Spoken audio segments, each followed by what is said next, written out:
सो मैंने solo levelling पढ़ ली है एंड मानना पड़ेगा मानवा है तो इंटरेस्टिंग। और अब नॉलेज की फ्लेक्सिंग करने का वक्त आ गया। तो हमें पहले एपिसोड में बताया गया है कि करीब 10 साल पहले अचानक ही पूरे वर्ल्ड में पोर्टल्स खुलने शुरू हो गए और इन पोर्टल्स के अंदर मैजिकल बीस्ट रहते हैं जिनके ऊपर इंसानी हथियार काम नहीं करते। पोर्टल्स के खुलने के साथ ही कुछ लोगों के अंदर मैजिकल शक्तियाँ आ गई जिसकी मदद से ह्यूमैनिटी को इन मॉन्स्टर से लड़ने का फाइटिंग चांस मिला और इन अवेकन लोगों को हंटर्स बोला जाने लगा। लेकिन अब सबसे बड़ा सवाल कि ये गेट्स और पोर्टल्स आए कहां से? तो आज इस वीडियो में हम पोर्टल्स और हंटर्स के ओरिजिन के बारे में बात करने वाले हैं। सो स्पॉइलर अलर्ट। तो इस सब के बारे में जानने के लिए हमें वक्त के बिल्कुल शुरुआत में जाना होगा, द डॉन ऑफ टाइम, जब सिर्फ एक एंटिटी पूरे कॉस्मोस पर रूल करती थी जिसे एब्सोल्यूट बीइंग के नाम से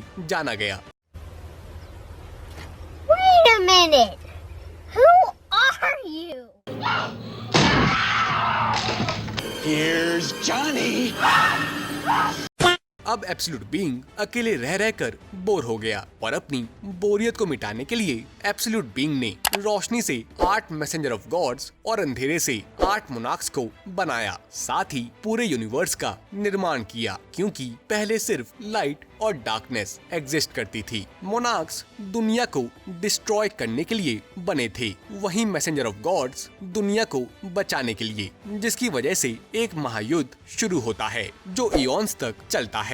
इस युद्ध का कोई अंत ना देखकर messenger of gods absolute being से मदद मांगते हैं कि वो मोनार्क्स को हराने में उनकी मदद करें। लेकिन एब्सोल्यूट बीइंग के कुछ ना करने पर मैसेंजर ऑफ गॉड्स को पता चल जाता है कि एब्सोल्यूट बीइंग के लिए ये सब एक एंटरटेनमेंट है और जब तक एब्सोल्यूट बीइंग जिंदा रहेगा तब तक ये लड़ाई नहीं रुकेगी। तो 8 में से 7 मैसेंजर ऑफ गॉड्स डिसाइड करते हैं कि वो एब्सोल्यूट बीइंग को मार डालेंगे ताकि वो उसकी जगह लेकर इस जंग को रोक सकें। लेकिन सिर्फ 7 ही क्यों? क्योंकि उनमें से एक messenger of God Ashborn, the greatest fragment of light, अभी भी एब्सोल्यूट बीइंग के प्रति लॉयल होता है और वो इस विद्रोह को रोकने की कोशिश करता है लेकिन जल्द ही हार जाता है। अपने आखिरी पलों में एशबॉर्न को पता चलता है कि एब्सोल्यूट बीइंग ने उसके अंदर एक हिडन पावर छोड़ी है जिसको वो एक्टिवेट करता है और शैडो मोनार्क में ट्रांसफॉर्म होता है। एशबॉर्न अब पूरी तरह से हील्ड और पहले से भी ज्यादा ताकतवर एब्सोल्यूट बीइंग को बचाने के लिए थ्रोन रूम जाता है, लेकिन उसको आने में देर हो गई थी क्योंकि मैसेंजर ऑफ गॉड्स पहले ही एब्सोल्यूट बीइंग को मार चुके थे। खैर, एब्सोल्यूट बीइंग को मारने के बाद मैसेंजर ऑफ गॉड्स अपने आप को न्यू गॉड्स बुलाते हैं और रूलर्स की पोजीशन को संभालते हैं। अब ये रूलर्स कई सारे टूल्स का इस्तेमाल कर जिनमें एब्सोल्यूट बीइंग की पावर होती है, मोनार्क्स को हंट करना शुरू करते हैं। एज अ रिजल्ट वो king of the giant Ligia को कैप्चर कर लेते हैं जिसके कारण मोनार्क्स और रूलर्स के बीच जो एक पावर बैलेंस होता है वो टूट जाता है। तो इस पावर बैलेंस को रिस्टोर करने के लिए एशबॉर्न मोनार्क्स से हाथ मिला लेता है, जिसका एक रीजन ये भी होता है कि एशबॉर्न रूलर्स से बदला लेना चाहता है फॉर दी एब्सोल्यूट बीइंग। जिसके बाद एक लंबी जंग की शुरुआत होती है जिसमें एशबॉर्न अपनी आर्मी को बढ़ाता जाता है क्योंकि उसके पास डेथ को कंट्रोल करने की पावर होती है, जिससे वो इस जंग में मरे हुए सोल्जर्स की सोल्स को अपना गुलाम बनाता है और अपनी एक शैडो आर्मी क्रिएट करता है। और जब एशबॉर्न अपनी पावर मोनार्क ऑफ डिस्ट्रक्शन के साथ कंबाइन करता है तो मोनार्क्स और रूलर्स उससे डरने लगते हैं, जिसकी वजह से किंग ऑफ द बीस्ट, राकन और डीमन किंग बैरन अपनी कंबाइंड फोर्सेस के साथ एशबॉर्न को मारने की कोशिश करते हैं। हालांकि एशबॉर्न उन दोनों को बड़ी आसानी से हरा देता है और बैरन को इस धोखे के लिए मार भी देता है, लेकिन इस फाइट में उसकी most of the shadow army मारी जाती है। खैर, बैरन को मारने के बाद रूलर्स एशबॉर्न के पास आते हैं और उससे माफी मांगते हैं, जिसको सुनकर एशबॉर्न ओवरवेल्म्ड होता है क्योंकि अगर वो 7 रूलर्स चाहते तो वो एशबॉर्न को बड़ी आसानी से मार सकते थे, मगर उन्होंने एशबॉर्न से तहे दिल से माफी मांगी और एशबॉर्न को उनके साथ वापस चलने को कहा। लेकिन एशबॉर्न, जो अभी भी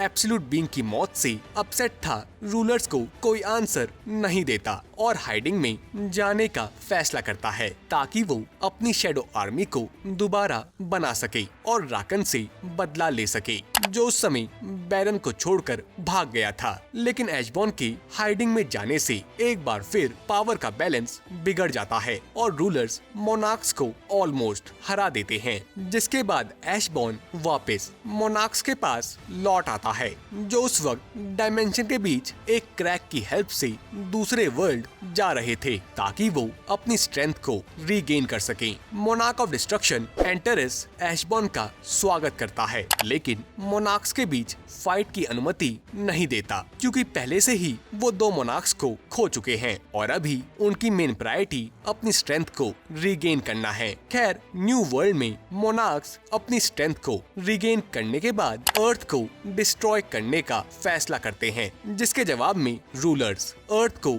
बचाने के लिए अपनी आर्मी को भेजते हैं। रूलर्स इस फाइट में जीत तो जाते हैं, लेकिन अर्थ और मैनकाइंड डिस्ट्रॉय हो जाती है। तो इस तबाही को रोकने के लिए रूलर्स एब्सोल्यूट बीइंग के forbidden tool cup of reincarnation का इस्तेमाल करते हैं, जिससे वक्त में 10 साल पीछे जाया जा सकता है। रूलर्स इस कप का इस्तेमाल करके 10 साल पीछे चले जाते हैं ताकि वो इस बार अर्थ को तबाह होने से बचा सके, लेकिन इस बार भी रिजल्ट सेम रहता है, अर्थ की तबाही और मैनकाइंड का एनहाइलेशन। ये वक्त में पीछे जाने का सिलसिला लगभग 7 बार चलता है, लेकिन कोई भी साइड जीते रिजल्ट सेम रहता है क्योंकि करंट अर्थ में कोई मैजिकल पावर नहीं होती और ये लार्ज स्केल बैटल को नहीं झेल सकती। खैर, कप ऑफ रीइंकार्नेशन को 7 बार यूज करने के बाद उसकी पावर कमजोर होने लगती है क्योंकि कोई भी पावर इनफाइनाइट नहीं होती। बाय द वे, मैं आपको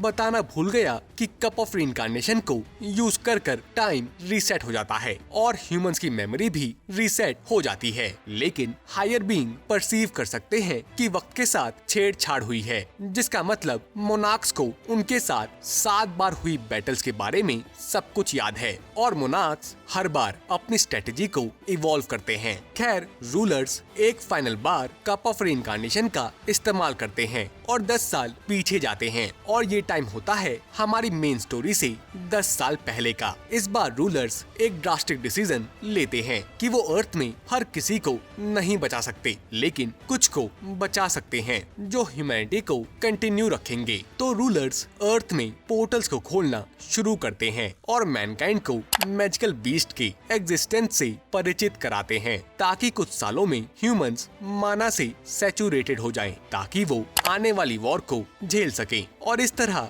हंटर्स का जन्म होता है। साथ ही ये 7 रूलर्स अपनी पावर 7 ह्यूमन वेसल्स को बिस्टो करते हैं जो आगे चलकर नेशनल लेवल हंटर्स कहलाते हैं। खैर, मोनार्क्स भी इस बार रूलर्स की तरह ही ह्यूमन वेसल्स को बोरो कर अर्थ पर डिसेंड करते हैं, लेकिन मोनार्क्स के केस में वो लोग ह्यूमन बॉडीज को पूरी तरह से पोजेस करते हैं और ये लोग उन नेशनल लेवल हंटर्स को हंट करना शुरू करते हैं ताकि रूलर्स के आने से पहले वो इस अर्थ को डिस्ट्रॉय कर सके। खैर, शैडो मोनार्क और मोनार्क ऑफ डिस्ट्रक्शन की पावर बहुत ज्यादा होने के कारण उन लोगों को कोई सूटेबल वेसल नहीं मिलता, तो एशबॉर्न की मदद करने के लिए एक मेज उसको अप्रोच करता है जो वादा करता है कि वो एशबॉर्न के लिए एक परफेक्ट वेसल ढूंढेगा, लेकिन बदले में एशबॉर्न को उस मेज को एक इम्पेरिशेबल बॉडी देनी होगी और वो दोनों एक डील स्ट्रक करते हैं। अब एशबॉर्न के लिए वेसल ढूंढना